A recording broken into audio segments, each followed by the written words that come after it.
अपर्णा के ससुराल में कहने को तो केवल अपर्णा, सास ससुर और पति अंकित ही थे। कम लोग थे और काम भी कम था, लेकिन अपर्णा की सबसे बड़ी मुश्किल थी उसके ससुर जी का व्यवहार। अपर्णा के ससुर जी सास से कम नहीं थे। अपर्णा को हर वक्त इस बात का एहसास होता था कि वो एक नहीं बल्कि दो दो सास के साथ जिंदगी जी रही है। एक दिन जब सुबह के वक्त अपर्णा सोकर उठी तो उसकी सास मुंह फुलाकर बैठी हुई थी। अरे क्या हुआ मम्मी जी, आप किसी बात पर मुझसे नाराज हैं? अरे क्या बताऊं बहू, अब इस उम्र में यही देखना बाकी रह गया था कि सुबह की चाय मुझे ही बनानी पड़ेगी क्या रोज रोज। अरे नहीं नहीं मम्मी जी, ऐसी कोई बात नहीं है, बस आज अलार्म नहीं बजा तो आँख नहीं खुली। क्या जमाना आ गया है। पहले के जमाने में तो बहुओं को अलार्म की जरूरत ही नहीं होती थी। सास के डर से अपने आप आँख खुल जाती थी। अरे वही तो, अब सास का डर तो बहुत दूर की बात है, इज्जत भी कर ले तो बहुत बड़ी बात है। कल शाम को छत से कपड़े नहीं उतारे तुमने बहू, सारी रात कपड़े छत पर पड़े रहे, ये अच्छी बात नहीं है। वो पापा जी, मुझे याद नहीं रहा। आजकल ध्यान कहाँ रहता है तुम्हारा बहू। मोबाइल थोड़ा कम चलाया करो, सारा दिन उसी में घुसी रहती हो। सॉरी पापा जी, गलती हो गई, आगे से ध्यान रखूंगी। अपने ससुर को एक खड़ूस सास की तरह व्यवहार करते देख अपर्णा को बहुत बुरा लगता था, लेकिन वो कुछ कर भी तो नहीं सकती थी। वो चुपचाप वहाँ से चली जाती है। अगले दिन अपर्णा को अपनी सहेली मोहिनी के घर मिलने जाना था। जब वो मोहिनी के घर पहुंची तो मोहिनी उसका उतरा हुआ चेहरा देखकर कुछ समझ नहीं पाई। अरे क्या हुआ अपर्णा, मैंने तुझे पार्टी के लिए बुलाया है, ये उतरा हुआ उदास चेहरा लेकर पार्टी का सारा मजा खराब करने का इरादा है क्या? अब क्या बताऊं यार, मैं तो अपने ससुराल वालों से बहुत परेशान हूँ। ओहो अपर्णा, गिने चुने तेरे सास ससुर और तेरा पति अंकित ही तो है घर में, फिर कैसी परेशानी? अरे एक नहीं दो दो सास है मेरी। क्या मतलब अपर्णा? अरे क्या बताऊं यार, मेरे ससुर जी है ना, नौकरी से रिटायर हो चुके हैं। अब बस सारा दिन सास की तरह मेरे पीछे लगे रहते हैं। इतना तो मेरी सास भी टिक टिक नहीं करती जितना वो करते हैं। तभी अपर्णा का फोन बजता है। क्या हुआ, किसका कॉल है? सासू माँ का। अरे तो उठा लेना, कुछ जरूरी काम होगा। हाँ इसीलिए तो कॉल किया होगा, वरना मम्मी जी मुझे ऐसे कॉल करके परेशान नहीं करती। इतना कहकर अपर्णा अपनी सास का फोन उठा लेती है, लेकिन फोन पर अपने ससुर की आवाज सुनकर चौंक जाती है। अरे पापा जी आप, क्या हुआ? क्या हुआ? क्या मतलब? अरे पूरे 3 घंटे हो गए हैं तुम्हें घर से गए, घर बार की कोई चिंता नहीं है क्या? यहाँ शाम के खाने का वक्त हो गया है और तुम अभी तक अपनी सहेली के घर बैठी हो। लेकिन पापा जी, मैं मम्मी जी को बोल कर आई थी कि मुझे आने में थोड़ी देर हो जाएगी। देखो बहू, अभी इसी वक्त घर आ जाओ। इस तरह शाम के खाने के वक्त तुम्हारा घर से बाहर रहना मुझे बिल्कुल पसंद नहीं। ठीक है पापा जी। अरे क्या हुआ अब, फिर से तेरा चेहरा लटक गया? अरे क्या बताऊं यार, मेरे ससुर जी ने तो मेरी जान ही ले रखी है। बोल रहे हैं अभी के अभी घर आ जाओ, शाम का खाना बनाना है। मैं थक गई हूँ इस दूसरी सास से। अपर्णा परेशान होकर अपनी सहेली मोहिनी के घर से अपने घर चली जाती है। घर आते ही अपर्णा ने देखा कि उसकी सास मुंह फुलाकर बैठी हुई थी। अपर्णा के कुछ समझ में नहीं आया कि आखिर हुआ क्या है। क्या हुआ मम्मी जी, आप नाराज क्यों हो? अरे बहू, तुमने घर आने में इतनी देर क्यों कर दी? लेकिन मम्मी जी, मैं तो आपको बोल कर गई थी ना। अरे बोल कर गई थी तो क्या, तेरे पापा जी के खाने का वक्त हो गया था ना। ठीक है मम्मी जी, मैं अभी बनाती हूँ खाना। अगले दिन जब अपर्णा सोकर उठी तो अंकित फैक्ट्री जाने के लिए तैयार हो रहा था। क्या बात है अपर्णा, तुम्हारी माँ से कोई बात हो गई है क्या? नहीं तो, ऐसी तो कोई बात नहीं हुई। क्यों, क्या हुआ है? कुछ नहीं, वो पापा जी कल कह रहे थे आजकल बहू जरा जरा सी बात पर मुंह फुला लेती है, नाराज हो जाती है। इसीलिए पूछा कुछ हुआ है क्या?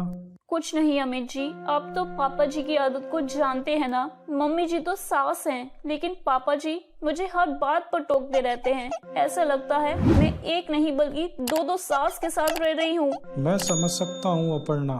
अच्छा, एक काम करो, तुम कुछ दिनों के लिए अपने मायके चली जाओ, थोड़ा माहौल चेंज हो जाएगा। वैसे भी बहुत दिन हो गए हैं तो मैं अपनी मम्मी पापा से मिले हुए। ठीक है अमित जी, शायद आप सही कहते हैं। मैं भी कई दिनों से सोच रही थी। अगले दिन अपर्णा अपने सास ससुर के लिए उनकी पसंद का खाना बनाती है। उसे लगता है कि अगर उसके सास ससुर खुश हो जाएंगे तो उसकी मायके जाने वाली बात पर ज्यादा कुछ नहीं कहेंगे। वो टेबल पर खाना लगा देती है और सबको खाने के लिए बुलाती है। अपर्णा के सास ससुर इतना अच्छा खाना देखकर खुश हो जाते हैं। मम्मी पापा, आज तो अपर्णा ने खास आप लोगों की पसंद का खाना बनाया है। हाँ बहू, खाना तो बहुत अच्छा बना है, लेकिन ये खीर में इतना मीठा क्यों डाल दिया? तुम तो जानती हो ना कि तुम्हारे पापा जी की शुगर इन दिनों बढ़ी हुई है। अरे मम्मी जी, आप चिंता मत करिए, मैंने पापा जी के लिए शुगर फ्री खीर अलग से निकाल कर रख दी है। चलो, कुछ तो समझदारी वाला काम किया हमारी बहू ने। वैसे मम्मी जी, वो मुझे ना कुछ दिनों के लिए अपने मायके जाना था। अच्छा, इसीलिए बहू आज अपने सास ससुर के लिए अच्छा अच्छा खाना बना रही थी। अरे तभी मैं सोचूं कि आज हमारी बहू को क्या हो गया है। नहीं नहीं पापा जी, ऐसी बात नहीं है। खाना तो मैं वैसे भी आप लोगों के लिए बनाती हूँ। मैंने सोचा कुछ दिनों के लिए मैं मायके चली जाऊंगी, तो जाने से पहले एक बार आप लोगों के लिए आपकी पसंद का खाना बना दूं। तो तुमने अपने मन में ये डिसाइड भी कर लिया कि तुम अपने मायके जा रही हो और हम लोगों से पूछना जरूरी भी नहीं समझा? मम्मी, आप गलत समझ रही हैं। अपर्णा आप लोगों से पूछ तो रही है। वाह बेटा वाह, अब तो तू भी बहू की तरफदारी करने लगा। अरे कोई जरूरत नहीं है मायके जाने की। दिवाली आ रही है, घर की साफ सफाई करनी है, घर में 36 काम पड़े हैं। पापा जी, आप इन सब बातों की चिंता क्यों करते हैं? मैं वापस आने के बाद ये सब काम कर लूंगी। बिल्कुल नहीं, त्योहार सर पर है, घर की साफ सफाई वक्त पर हो जानी चाहिए। तुम्हारे पापा जी ठीक कहते हैं। और हाँ, ये शुगर फ्री वाली खीर मुझे बिल्कुल पसंद नहीं। तुम एक काम करो, वो काम वाली आती है ना, उसे दे देना। पापा जी, आप खीर पर गुस्सा क्यों उतार रहे हैं? ये पूछने वाली तुम होती कौन हो? अरे मैं ससुर हूँ तुम्हारा, तुम मुझसे ऐसे कैसे बात कर सकती हो? पापा जी, बुरा मत मानिएगा, कहने को तो आप ससुर हैं, लेकिन हरकतें सास जैसी करते हैं। अपर्णा की बात पर सास ससुर नाराज हो जाते हैं और अंकित के लाख समझाने के बाद भी वो अपर्णा को अपने मायके नहीं जाने देते। अब अपर्णा को लगता है कि उसे ही कुछ करना होगा और ये सोचकर एक दिन अपर्णा अपने कमरे से ऑफिस जाने वाले कपड़े पहनकर बाहर निकलती है। अरे सुबह सुबह ये जींस, ये टॉप, ये सब क्या है? वो क्या है ना पापा जी, आज से मैं भी अंकित जी की तरह ऑफिस जाऊंगी। इतना कहकर बिना किसी की बात सुने अपर्णा वहाँ से चली जाती है। अपर्णा ने एक ऑफिस में ज्वाइनिंग कर ली थी और वो अब घर का कोई भी काम नहीं करती थी।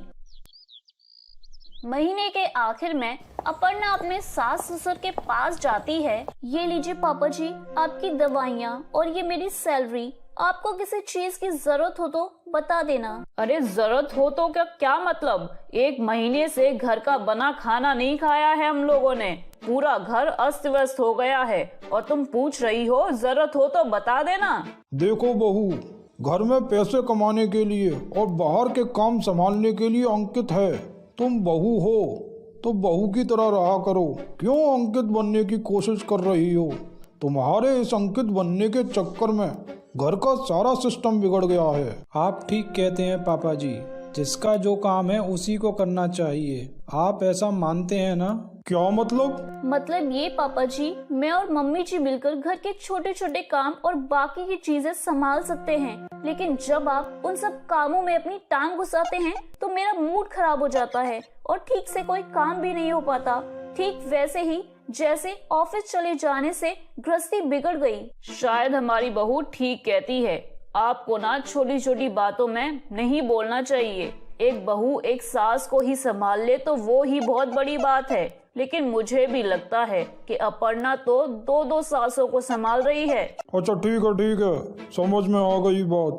लेकिन बहू सुनो, शाम को गुप्ता जी के यहाँ संगीत का प्रोग्राम है, ढंग से साड़ी पहनकर जाना, और हाँ, सर ढक कर। ससुर की बात सुनकर सबने अपना सर पकड़ लिया। सबको समझ में आ गया था कि अपर्णा की किस्मत में एक नहीं बल्कि दो दो सासों का होना ही लिखा था। तो मेरे प्यारे दोस्तों, कैसी लगी आपको मेरी ये कहानी? मुझे कमेंट करके जरूर बताएं और अपने दोस्तों के साथ शेयर करें। अगर आपने मेरे चैनल को अभी तक सब्सक्राइब नहीं किया है तो नीचे वाले बेल आइकन को दबाकर सब्सक्राइब कर लें। तो मिलती हूँ मैं आप सभी से फिर एक नई कहानी के साथ। तब तक आप अपना ध्यान रखिए। बाय बाय दोस्तों।